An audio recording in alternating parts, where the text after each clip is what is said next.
I've had a problem for quite some time on this instrument panel where the transmission shift indicator doesn't really show true. The needle only moves to about maybe neutral. It never really shows what, you know, if you're in drive or not, or if you're in reverse or not. And the gas gauge is very difficult to figure out because the lens that's in front of the wheel that rolls there is white, whether the wheel is behind it or not. So you really have to pay attention, like you know, to which part is whiter than the other. And a few days ago, the light in behind that gauge went out, and at night it is impossible to see how much gas you have. So I'm going to go ahead and pull this instrument cluster out and see if I can fix all the problems in one fell swoop. First thing we need to do is remove the screws on the outside corners. Pull your gear selector out of the way, work the panel out so you can get to the connectors for the dimmer switch and your headlight switch, and disconnect those. This shift indicator runs off that wire cable right there around the steering column, and as you pull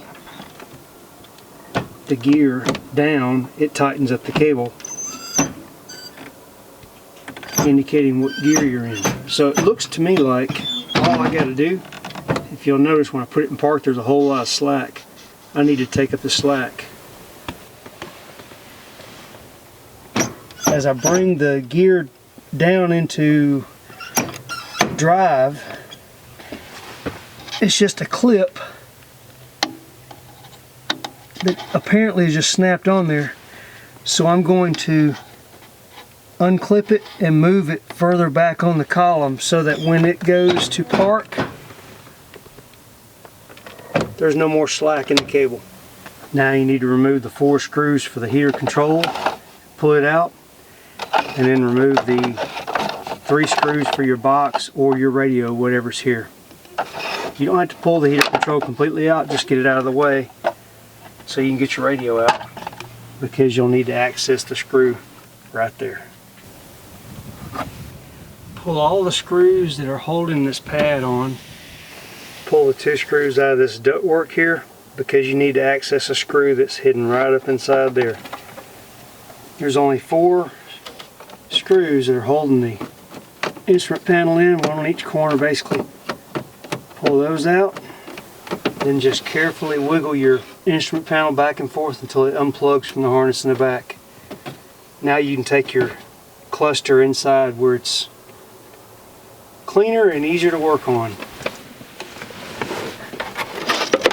Disconnect that metal tab that operates the gear shift indicator off of the column. Remove the 2 screws on the sides of this bezel. Carefully lift it off. The reason I can't see my fuel gauge behind this is these white lines here. They aren't supposed to be white. They should be clear, just like the fuel gauge. So I'm going to try to use a Q-tip, and I'm going to start with 91% isopropyl. That seemed to work just fine. It did what I needed to do, which was clear up that lens. So now you can see that there is visible behind there the indicator that I have a half tank or so of fuel, and it's not hidden behind the white lines in front of it. This indicator has a tendency to stick, so I'm going to put a little bit of quick drying lubricant in there. That should have got it. Now we're going to pull the gauges off of the printed circuit board.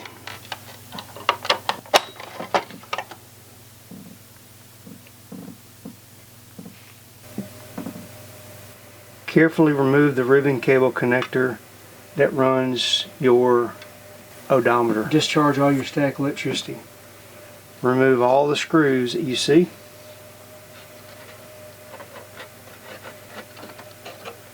Lift the cover off. Remove this one screw right here. Avoid touching any of the contacts in here. You should be able to lift your printed circuit board up, flip it over,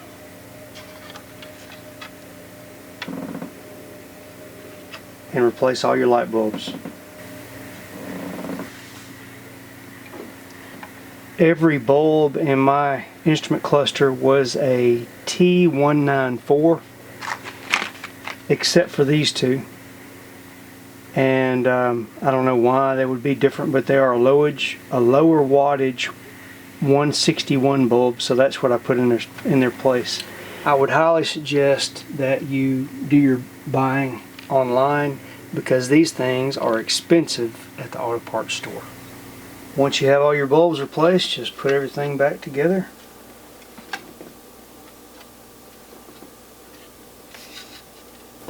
First thing you want to do is put that one screw back in there so you don't forget it later.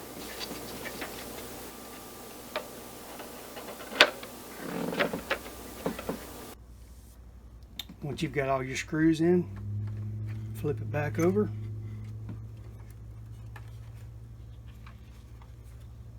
Plug in your odometer cable, install your speedometer.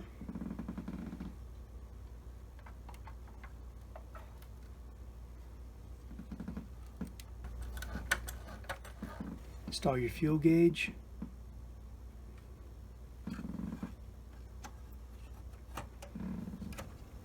And screws.